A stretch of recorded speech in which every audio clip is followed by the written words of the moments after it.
लहलहाते खेत, दिलकश झरने, दिल फरेब हवाएं, चहचहाते पंछी तो कहीं मुस्कुराते पेड़ और कहीं खुशबुओं का गुजर, वो भी हवाओं के साथ। ये सारे नज़ारे जब खुले आसमान के नीचे खड़े होकर हम देखते हैं तो यकीनन ऐसा महसूस होता है कि ऐसा देश है मेरा, सारी जहां से अच्छा हिंदुस्तान हमारा। और ख़ास तौर से हिंदुस्तान में जब त्यौहार के मौके होते हैं तो यहाँ की रौनकें, यहाँ की खुशियाँ दोबाला हो जाती हैं। और भाई कौमी त्योहारों तो क्या कहने, यौम आज़ादी और यौम जमहूरिया के मौके पर ऐसा लगता है जैसे कि हिंदुस्तान हुब्बुल वतनी के जज्बे में पूरी तरह से डूब चुका है। कहीं आपको लोग तिरंगा सीने से लगाए हुए दिखाई देंगे तो कहीं शहीदों की बातें करते हुए। ऐसा लगता है कि पूरी कायनात को हुब्बुल वतनी के जज्बे ने अपने आगोश में ले लिया है। हर तरफ खुशी का और रौनक का माहौल दिखाई देता है। तो आइए आगाज़ करते हैं आज की इस स्पेशल पेशकश का, जिसका नाम है ऐसा देश है मेरा। 26 जनवरी यानी यौम जमहूरिया, ये वो दिन है जिस दिन से यानी 26 जनवरी 1950 से भारत का आईन अमल में आया। 1922 में महात्मा गांधी ने स्वराज के मायने समझाते हुए ये इशारा दिया कि भारत का आईन हिंदुस्तानी ही बनाएंगे। 26 जनवरी 1930 को आजादी का अहद लिया गया, जिसे डिक्लेरेशन ऑफ इंडिपेंडेंस भी कहते हैं। इस अहद के बाद 26 जनवरी 1930 के दिन को आजादी का दिन करार दिया गया। 29 अगस्त 1947 को एक रेजोल्यूशन चलाया गया, जिसके तहत कॉन्स्टिट्यूशन के लिए एक ड्राफ्टिंग कमेटी बनाई गई, जिसकी सदारत डॉक्टर भीमराव अंबेडकर ने की। 4 नवंबर 1947 को कॉन्स्टिट्यूशन का ड्राफ्ट कॉन्स्टिट्यूएंट असेंबली को सौंप दिया गया।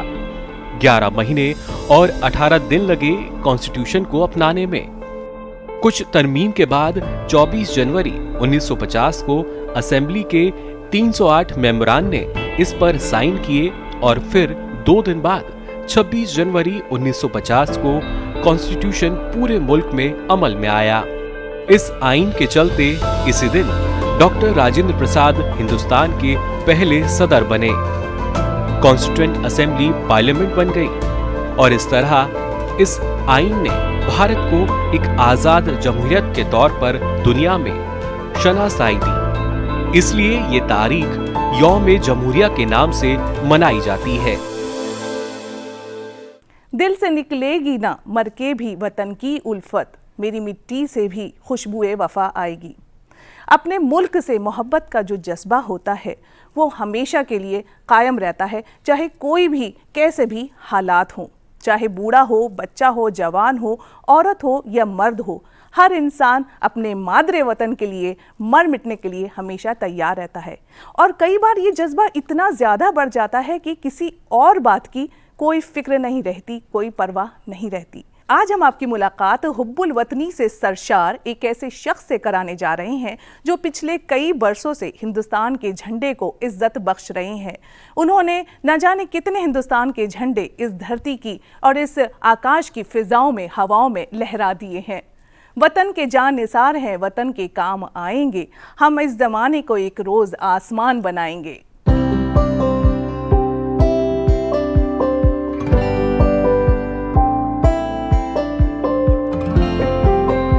आज हमारे साथ मौजूद हैं अब्दुल गफ्फार खान साहब, जो झंडे को बनाते हैं, उसको रंग भरते हैं और उनके बनाए हुए झंडे जब बाज़ार में आते हैं तो हम अपने हाथों में उठाकर एक फ़ख्री अंदाज में अपनी मोहब्बत का इजहार ख्याल करते हैं। गफ्फार साहब, आपका बहुत बहुत खैर मकदम है हमारे इस प्रोग्राम में। जी शुक्रिया। जी, मैं जानना चाहूँगा, आप झंडे का कारोबार कई सालों से करते हैं, लेकिन उन तमाम चीज़ों से सबसे पहले मैं ये जानना चाहूँगा कि क्योंकि आप कई सालों से झंडा बना रहे हैं, आपका ज़्यादातर वक्त इन झंडों के बीच गुजरता है। आप जब इन झंडों के बीच रहते हैं, जब इन्हें देखते हैं, तो आप कैसा महसूस करते हैं और आपके अंदर क्या जज्बा आता है? देखिए, जब ये हम तिरंगा झंडा बनाते हैं, ये हमारी शान और बान का एक हिस्सा है। जब ये हम बनाते हैं तो हमारा जज्बा बढ़ जाता है, क्योंकि हम इसको हमेशा बनाते रहते हैं, पूरा साल बनाते हैं, जो स्टॉक करके रखते हैं, ताकि अभी भी मेरा बालों का रुआं खड़ा हो गया तिरंगे के नाम से। क्योंकि तिरंगा हम अपनी जान से भी ज़्यादा हिफाजत से बनाते हैं और इनको मार्केट में सेल करते हैं, नो प्रॉफिट नो लॉस पर। और हमारा और भी काम है, प्रॉफिट हम उनसे लेते हैं। और देश का जो झंडा बनाते हैं उसमें हम बहुत कम मार्जिन पे ये झंडा बनाते हैं। तो हमने इसको 40 साल पहले शुरू किया। अब अल्लाह के हुक्म से हमारे पूरी इंडिया में क्या, विदेश में भी हमारे झंडे जाते हैं। और हम इसको बड़ी एहतियात के साथ और बड़ी मोहब्बत के साथ बनाते हैं। क्यों? ये हमारे मुल्क का झंडा है, ये हमारा सर बुलंद करता है। हमारा पूरे दुनिया में हमारा देश का नाम है जहाँ हमारा झंडा जाता है। तो झंडों को किस तरीके, क्या इनके जो होता है, कहते हैं प्रोटोकॉल होता है, हर चीज़ का एक तरीका होता है कि हाँ इसी साइज़ के रहेंगे या इतने ही साइज़ का ही झंडा बनाया जाएगा, कपड़ों का ख्याल रखा जाता है, रंगों का ख्याल रखा जाता है। तो ये तमाम चीज़ें करने में आपको क्या अलग करना पड़ता है? देखिए, इसमें एक अलग से ही इंतज़ाम करना पड़ता है, कलर का अलग ध्यान रखना पड़ता है और इसकी इज़्ज़त का अलग ध्यान रखना पड़ता है। पर अब चलन हो गया है, बहुत बड़े बड़े झंडे भी हम बनाते हैं, जैसे 30 foot by 45 foot, 40 by 60 foot, ये और 80 बाई 120 फुट, ये सब हम झंडे बनाते हैं। और इसका ख़ास ध्यान ये रखा जाता है कि इसमें सिलाई भी ठीक हो और इसकी मतलब कपड़ा भी अच्छा हो और हर बात का इसको ध्यान रख के बनाते हैं। कपड़े के अलावा कागज़ के भी झंडे बनते हैं, तो ये तमाम तरीके के झंडे आप कागज़ और कपड़े और इनके अलावा भी बनाते हैं या किस किस तरीके के झंडे आप बनाते हैं? जी देखिए, कागज़ के तो हमारे बच्चे हाथों में लेके स्कूल में इसको सलाम करते हैं जी। और दूसरे टेबल फ्लैग बनाते हैं हम। कागज़ के तो हो ही गए, टेबल फ्लैग बनाते हैं, गले में डालने का पटका बनाते हैं। यौम आज़ादी का मौका होता है, यौम जमहूरिया का मौका होता है, तो इस मौके पर आप जो है बच्चों को झंडा फ्री में देते हैं, तो इसकी क्या ख़ास वजह है? ये फ्री में देने का मकसद ये है कि हमारे बच्चों को जोश पैदा हो और हमारे सब लोगों को हिंदुस्तान के झंडे से मोहब्बत हो।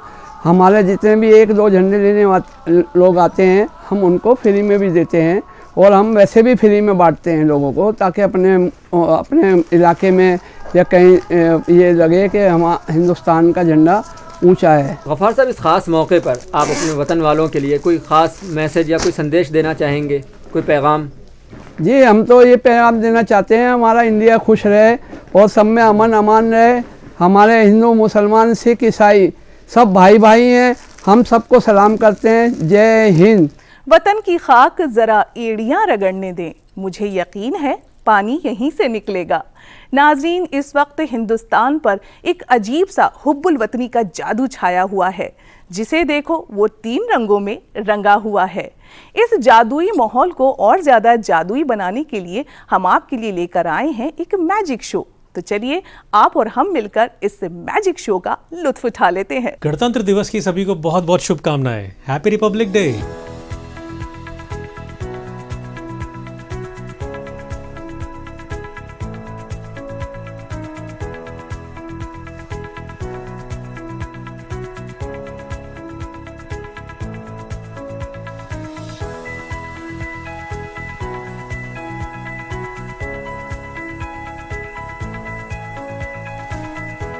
I love my India.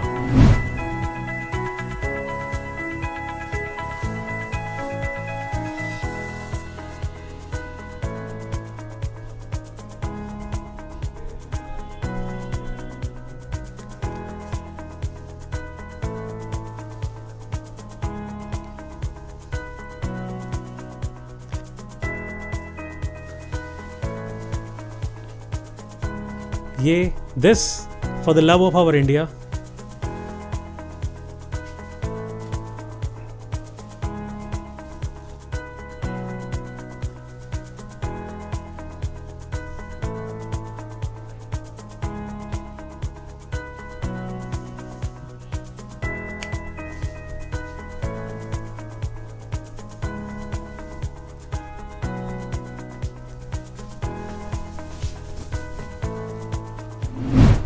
ये 3 रंग जो हम अपने झंडे में देखते हैं और गर्व करते हैं, सैफरन, वाइट और ग्रीन।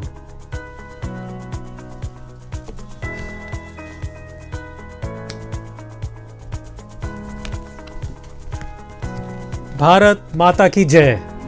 एक ख़ास जादू है आपके लिए मेरे पास आईपैड में। मेरे आईपैड में बहुत सारे ऐप्स नज़र आ रहे हैं आपको। तो इस ऐप पे किसी भी एक ऐप पर टच करिए और इसमें आ गई है एक बॉल, एक लाल रंग की बॉल। देख सकते हैं स्क्रीन के अंदर है। आप भी चाहें तो इसको मूव करिए, ये स्क्रीन के अंदर है। और इस बॉल का जादू ये है कि इस बॉल को हम जब चाहें बाहर निकाल सकते हैं। देखिए मेरे हाथ में है अब ये एक लाल रंग की बॉल। ये बॉल एक अभी टेबल पे है, एक मेरे हाथ में है। ये बॉल मेरे हाथ में जाती है मेरे बाएं हाथ में, और ये बॉल आप रख लीजिए बंद करके और हाथ उल्टा। आपको कुछ फील हुआ? आपके हाथ में बॉल है, बॉल अभी है, लेकिन मेरे हाथ में जो बॉल थी इसे मैं ट्रांसफ़र कर रहा हूँ इस स्क्रीन के अंदर। देख सकते हैं स्क्रीन में बॉल आ गई है और मेरा ये मानना है कि जो बॉल स्क्रीन में थी अब जा चुकी है आपके हाथ में। मैंने आपके हाथ में एक बॉल रखी थी और स्क्रीन से दूसरी बॉल आपके हाथ में पहुंची है, तो अब आपके हाथ में कितनी होनी चाहिए? दो होनी चाहिए। आपको ऐसा लगता है? जी देखिए। तो दोस्तों जाते जाते मैं आपको फिर भी एक बताना चाहूँगा कि एक ये आईपैड आम आईपैड है, कुछ खास नहीं है इसमें, बस इसमें कुछ मंत्र बनाकर इसको ऐसा बना दिया गया, मंत्र लगाकर कुछ ऐसा बना दिया गया है ताकि ये जादुई तरीके से काम करे। दो हैं आपके हाथ में, तो इन दो को मैं इस हाथ में रखता हूँ अब आपके। हाँ, बंद करके यहाँ ले आइए। एक बॉल और है यहाँ पर, और ये है बॉल नंबर 3। अब ये बॉल नंबर 3 जो स्क्रीन के अंदर घूम रही है, स्क्रीन में अंदर घूम रही है, इसे भी आपके हाथ में डाला गया। पहले 2 रखी थी, अब आपके हाथ में हो चुकी हैं 3। बिल्कुल ठीक कहा आपने। देखिए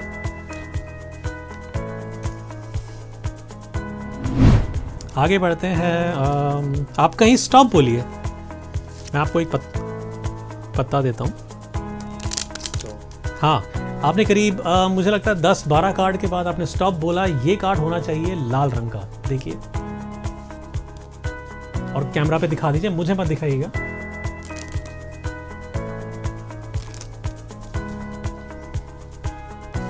फिर से इसे गायब करते हैं, इसके बीच में इसे वापस डाल रहा हूं। आपने इस हाथ से इस पत्ता लिया, क्योंकि जो आपके दाएं हाथ से पत्ता आपने सिलेक्ट किया, मेरा आईपैड बताने में सक्षम है कि आपने कौन सा कार्ड लिया है। मेरा आईपैड बता देगा, लेकिन उसके लिए आपको कहीं भी टच करना होगा। किसी भी ऐप पे आपको टच करना होगा, ये देखने के लिए कि 52 में से आपका पत्ता कौन सा है। तैयार हैं आप? कहीं भी टच करिए।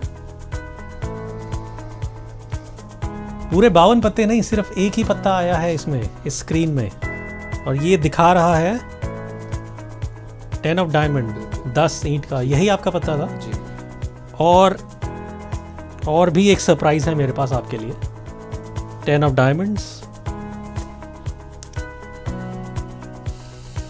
तो नाज़रीन, अपने प्रोग्राम ऐसा देश है मेरा के इस सफ़र को आगे बढ़ाते हैं और आपको लिए चलते हैं एक ऐसी महफिल में जहां मजहब व मिल्लत की कोई पाबंदी नहीं है, ना कहीं ऊंच नीच है, जहां एक दूसरे की खुशियों को देखकर इनकी खुशियां और दो बाला और बुलंद हो जाती हैं। हालांकि ये बच्चे जो हैं वो दूसरे बच्चों से थोड़े मुख्तलिफ हैं, लेकिन ज़िंदगी जीने की चाह इनमें ज़रा भी कम नहीं है। हुब्बुल वतनी के नगमों पर झूमते गाते कहीं देखे हैं ऐसे नन्हे जादूगर? नहीं ना? तो देख लीजिए।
जब हम प्यार, एनकरेज एंड बहुत कुछ हम लोग इनके साथ कर सकते हैं, जब हम इनको देते हैं तो ये बहुत अच्छा आगे देश के लिए भी काम कर सकते हैं। डाउन सिंड्रोम्स बड़े अच्छे से काम कर सकते हैं। ओनली इन लोगों को हमारे प्यार की, हमारे अफेक्शन की, हमारे एक्सेप्टेंस की और हमारे करेज की ज़रूरत होती है, तभी हम इनको आगे बढ़ा सकते हैं।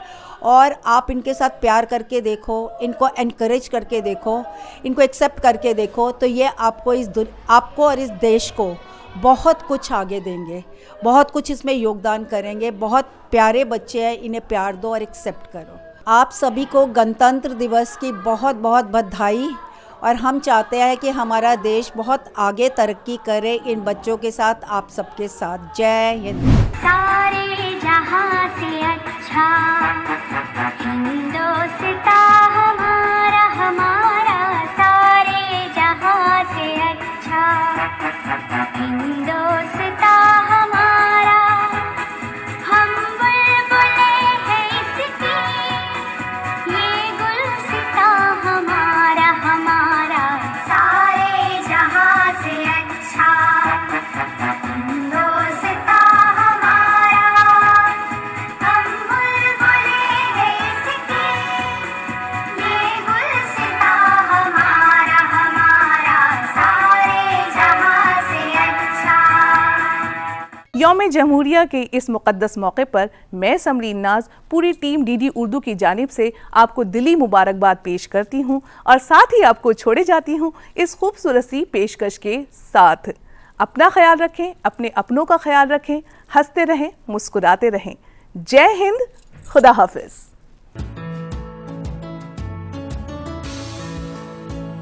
अभी तुम हौसला रखना, जरा सा मुस्कुरा देना।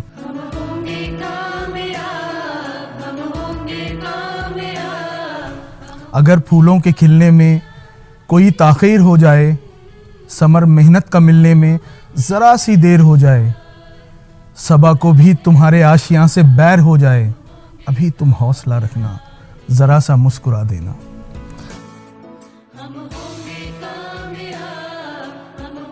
अगर ख्वाबों की ना कोई तुम्हें ताबीर मिल पाए, मुक़द्दर को बदलने की न कुछ तदबीर मिल पाए, खुशी की ना अगर तुमको कोई तहरीर मिल पाए, अभी तुम हौसला रखना, ज़रा सा मुस्कुरा देना। बड़े पेचीदा रास्ते हैं, कदम फिर भी बढ़ाना तुम, जहाँ के इम्तहानों में खुद ही को आजमाना तुम, किसी भी जुल्म के आगे कभी ना सर झुकाना तुम, अभी तुम हौसला रखना, ज़रा सा मुस्कुरा देना।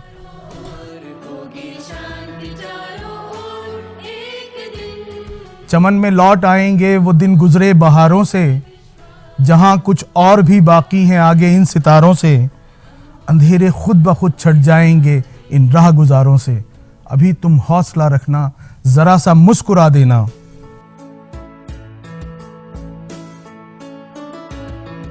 ज़रा सा अश्क भी देखो यहाँ तूफ़ान उठाता है, वो देखो किस तरह मगरूर सूरज डूब जाता है, दिया नन्हा सा देखो किस तरह राहें जलाता है, अभी तुम हौसला रखना, ज़रा सा मुस्कुरा देना। मन में है विश्वास, पूरा है विश्वास, हम होंगे कामयाब एक दिन।